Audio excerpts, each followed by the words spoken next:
సరిగ్గా ఆ పాయింట్ సుధాకర్ గారు. అక్కడే జగన్మోహన్ రెడ్డి గారికి బహుశా మాణిక్యరావు గారు, ఇప్పుడు సుధాకర్ గారు చెప్పింది ఇంత బ్రహ్మాండమైన అభివృద్ధి జరిగి ఒక సాంస్కృతిక రాజధానిగా, ఒక 5 కోట్ల మంది ప్రజా రాజధానిగా వచ్చి ఆల్రెడీ పెట్టుబడులు అక్కడ ప్రపోజల్స్ ఈ 2 ఏళ్లలో దాదాపు 20 లక్షల కోట్ల ఎంఓయూలు, కొన్ని గ్రౌండ్ అవ్వడం, మొత్తం రాష్ట్ర వ్యాప్తంగా, అందులో అమరావతి కొన్ని, విశాఖలో కొన్ని, ఇంకొక చోట కొన్ని అనుకోండి. ఇవన్నీ జరిగిపోతే ఇక ఆంధ్రప్రదేశ్ బ్రహ్మాండంగా తనతో సంబంధం లేకుండా, జగన్మోహన్ రెడ్డితో ఏ సంబంధం లేకుండా ఆంధ్రప్రదేశ్ వైభవం ముందుకెళ్ళడం ఆయనకి సమస్య.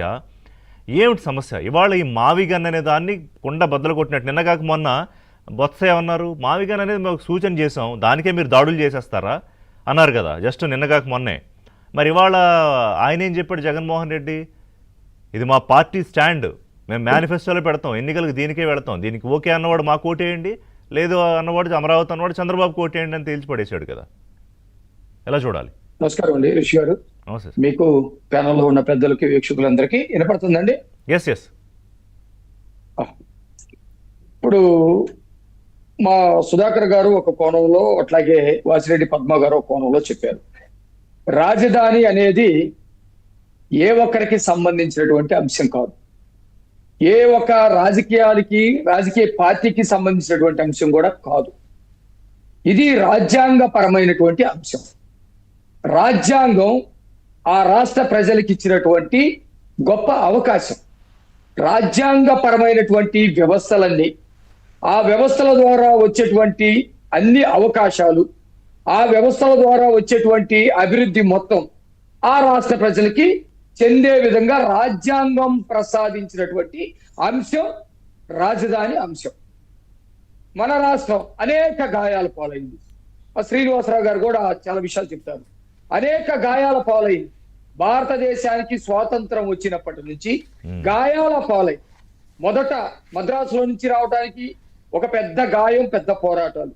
ఆ తర్వాత హైదరాబాద్ నుంచి తెలంగాణ రాష్ట్రం వచ్చి, మద్రాసు నుంచి ఆంధ్రప్రదేశ్ రాష్ట్రం వచ్చి, ఈ 2 ఆంధ్రప్రదేశ్ గా ఏర్పడి, కొంత అభివృద్ధి మొత్తం కూడా కేంద్రీకరించబడి, ఒక రాష్ట్రం అనుకొని చేయబడి, ఆ తర్వాత మళ్ళా రాష్ట్రం విడిపోవటం.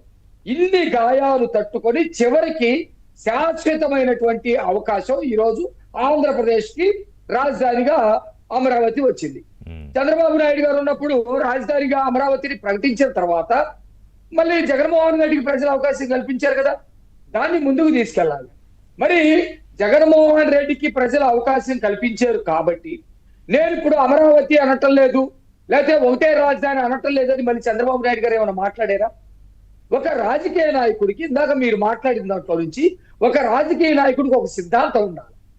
ఆ సిద్ధాంతానికి సంబంధించిన ఆచరణ ఉండాలి. ఆ ఆచరణ పట్ల నిలకడగా ఉండాలి. ఆ ఆచరణ పట్ల నిబద్ధత కలిగి ఉండాలా. ఆ ఆచరణని ముందుకు తీసుకెళ్లాలా. అవి మొత్తం కూడా ప్రజలకి మేలు చేసే అయి ఉండాలి. ఈరోజు జగన్మోహన్ రెడ్డి నాకు చూస్తుంటే ఒక రాజకీయ నాయకుడు అనిపించుకుంటాడా? ఒక నిబద్ధత ఉందా? ఒక ఆలోచన ఉందా? ఒక నిలకడ తత్వం ఉందా? నువ్వు 2014కి ముందు చంద్రబాబు నాయుడు గారు 2014లో ఇది ప్రకటించిన తర్వాత 2015లో నేను అమరావతి ఇక్కడే ఉంటది, నన్ను నమ్మండి, ఆ రోజు ప్రజలు నమ్మండి అనే మాటని వాళ్ళు అండర్లైన్ చేసుకోవాల్సింది. నన్ను నమ్మండి, నేను ఇక్కడికి వస్తాను, ఇల్లు కట్టుకుంటున్నాను కాబట్టి అమరావతిని డిస్టర్బ్ చేయండి అని చెప్పేసి వాళ్ళ అమ్మ మీద, అతని మీద, వాళ్ళ పార్టీ వాళ్ళ మీద ఒట్లేసి వాళ్ళందరి చేత ఇక్కడే ఉంటుందని నమ్మబలికి ఇచ్చాడు కదా. ఓకే అన్న తర్వాత నువ్వు ఆ మాట కట్టుబడేమన్నా అభివృద్ధిని కొనసాగించావా? అది అభివృద్ధి అనేది నిరంతరంగా జరిగేటువంటి కార్యక్రమం కదా. రాజధాని అనేది ఒక శాశ్వతమైనటువంటి రాజ్యాంగపరమైనటువంటి అంశం కదా. ఓకే, అది అయిపోయింది. 2019 తర్వాత నువ్వు అధికారంలోకి వచ్చిన తర్వాత ఏం చెప్పావు? 3 రాజధానులు ఉంటాయి, అవసరమైతే 30 ఉంటాయి అని చెప్పేసి మాట్లాడావు. ఆ 3టిని నువ్వు సమర్థించుకోవటం కోసం ఉన్నటువంటి రాజ్యాంగ పరంగా వచ్చినటువంటి దాన్ని సమాధులు అన్నావు, బూతులుగా మాట్లాడావు, అక్కడ నివసించేటువంటి మహిళల్ని తిట్టావు, రకరకాలుగా మాట్లాడావు, దాని మీద బురద అనేటువంటి ప్రయత్నం చేసావు. సరే, ఆ మాట మీద కట్టుబడ్డావా? ఆ మాట మీద కూడా కట్టుబడకుండా ప్రజలు నీకు బుద్ధి చెప్పిన తర్వాత మళ్ళా ఇప్పుడేమంటావు? కొద్దిసేపు మారిగని అంటావు, కొద్దిసేపు ఇంకోటి అంటావు.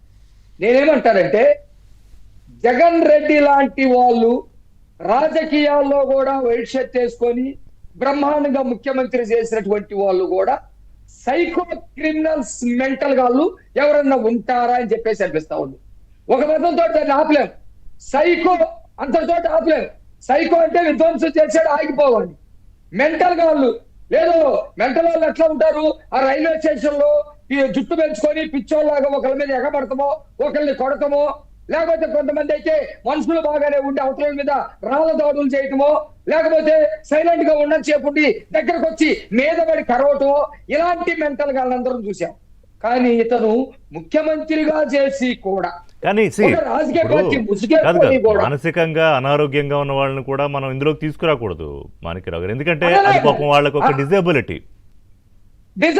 అది నేను వాళ్ళని విమర్శించడం కోసం కాదు. ఒకవేళ పిచ్చి వాళ్ళైతే పిచ్చి వాళ్ళు కూడా ఒక రూపము ఉంటది, వాళ్ళు మానసికంగా పాపం ఆందోళనకు గురై బాధపడి ఇట్లా ఉంటారని మన కళ్ళ కనబడుతుంది. ఇదేంటండి ఈరోజు ఏమనుకుంటున్నాడు జగన్మోహన్ రెడ్డి? అంబేద్కర్ గారు రాసినటువంటి రాజ్యాంగం భారతదేశానికి ఒక వరం. ఇంత పెద్ద కుల వ్యవస్థ, ప్రాంతాలు, మతాలు, లేకపోతే భాషలు, రకరకాల ఏరియేషన్స్ ఉన్నటువంటి భిన్నత్వంలో ఏకత్వాన్ని తీసుకొచ్చేటువంటి ఒక పెద్ద ప్రజాస్వామిక గణతంత్ర రాజ్యాంగాన్ని భారతదేశానికి అందిస్తే దానిని భారతదేశంలో ఉన్న అన్ని రాష్ట్రాల ప్రజలు, అన్ని రాష్ట్రాల ముఖ్యమంత్రులు, అన్ని రాష్ట్రాల అధికారులు, భారత ప్రభుత్వం, పార్లమెంటు, రాష్ట్రపతి, కోర్టులు, జడ్జీలు అందరూ కూడా పాటిస్తారు. పాటించకపోతే నేరస్తులు అవుతారు. నేరం పాటించకపోతే నేరం. కానీ జగన్మోహన్ రెడ్డి ఏమంటాడు? పార్లమెంటులో బిల్లు చేసి సోదరు చెప్పినట్టు, పద్మా గారు చెప్పినట్టు, పార్లమెంటులో రక్షణ చట్టం ఏర్పడ్డ తర్వాత కూడా నేను దీన్ని పట్టించుకోను, నేను దీన్ని మార్చేస్తాను, లేకపోతే ఇది ఉండదు, వాళ్ళు చట్టం చేయడానికి అధికారం ఉన్నప్పుడు చట్టాన్ని నేను మార్చడానికి అధికారం లేదని చెప్పేసి మాట్లాడుతూ ఉంటాను. ప్రజలు గమనించాలి. ఇక్కడ ప్రజలు ఈ రోజు గమనించాలి, జగన్మోహన్ రెడ్డి రూపంలో ఎలాంటి రాజకీయ నాయకుడు ఉన్నాడు ఇక్కడ? ఆయన రాజకీయాలకు పనికొస్తాడా? నిబద్ధత కలిగి ఉన్నాడా?